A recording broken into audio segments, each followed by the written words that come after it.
I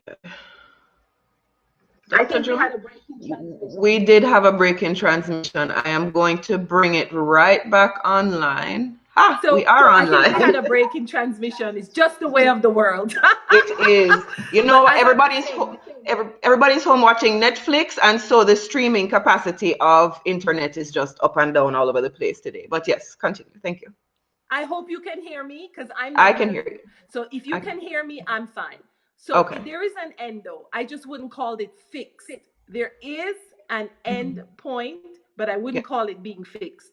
You came in with specific goals. A good therapist is going to meet you at your goals. When those goals are accomplished, a good therapist is going to say, this is a good place for you. If you need to come back, if you have some challenges, feel free to come back. But the end in sight, you have to see you are in control. We are following your goals. You came Mm. in and you said, get me out of this.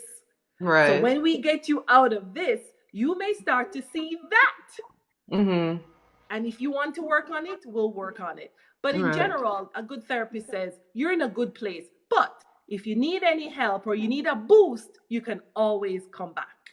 Nice. Okay. That is what I have found. So I hope some other people who may need that kind of help will also find it.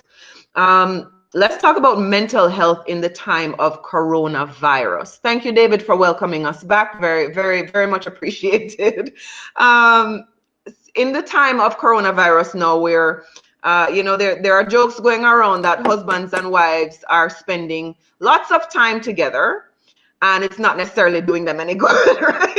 You go from spending just evenings and weekends after work together to now you're stuck in the So I same am close so sorry. quarters I for. am not hearing you again. And it very well Uh-oh. may be the transmission here because we are famous for having not so great internet service in the city of Weston. So I really apologize.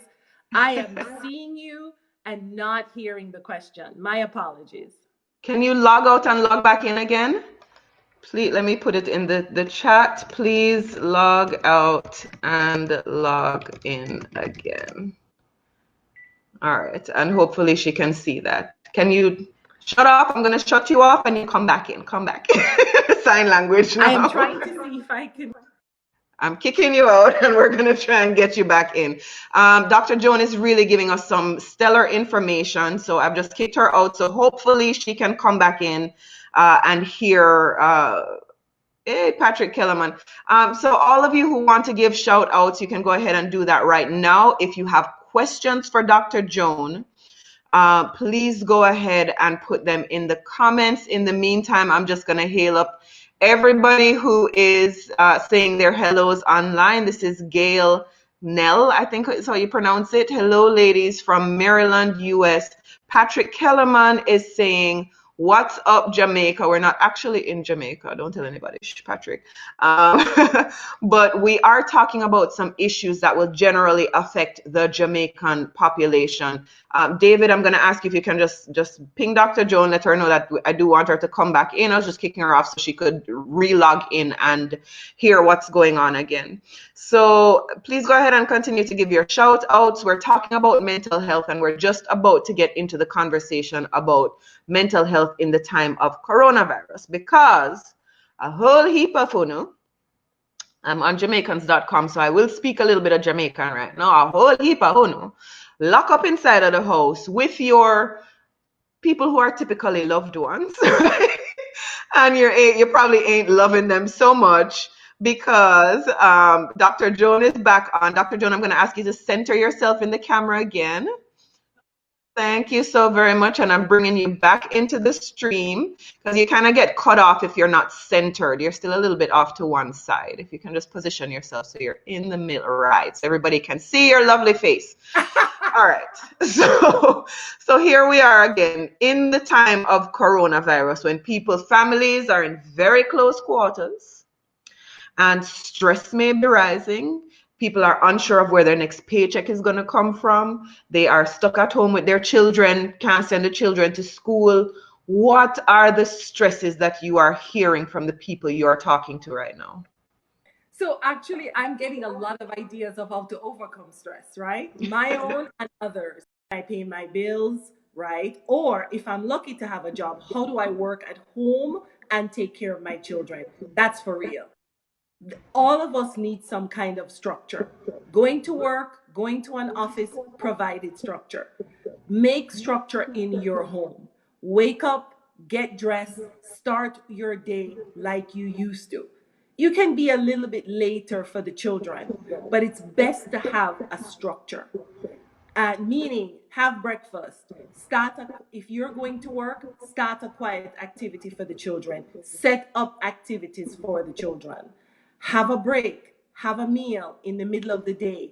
Have a conversation. How are people doing? Most important, this is what I see in my own town. It's amazing. Take a walk. There is no law that says you cannot walk. Just make sure you are 6 feet away from another person. Right. Take walks frequently. In the middle of the day, it's very hot, but I still see people walking. But in the afternoons, after 5 o'clock, it's like people are out. This is a major stress reliever. The fresh air, little bit of sunshine, being able to just be with the people who you care about in a relaxed way. Major stress reliever. It also helps sleep. So my 2 points to make sure: try to keep some kind of structure. The lack of structure creates more stress because all of us had something to do. We were either going to school or going to work. The lack of structure is stressful. Try to have a structure. It doesn't have to be rigid, but try to have a structure where you do activities at the normal time that you always did. Take walks. Be in the sun. The sun is good both for your mind and for your body. And the fresh air. All you have to do is follow the public health guidelines and stay 6 feet away from other people. That makes a lot of sense. I want to bring in a question from one of our viewers.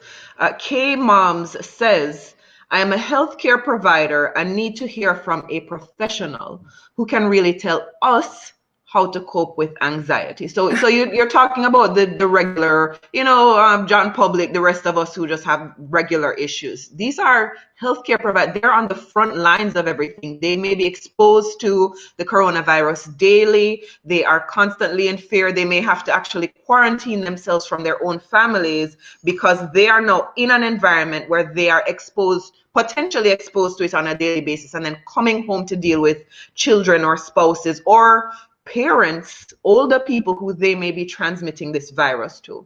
Talk about how they deal with anxiety. That's a great question. First, I have to just honor the healthcare providers. I have some in my family, I have some as patients. We owe them a debt of gratitude. What they are doing is akin to going to war. They are in danger because they are exposed daily to COVID-19, whether they know it or not, because many of us have no idea what our status is. So I just want to really acknowledge them and thank them for their sacrifice.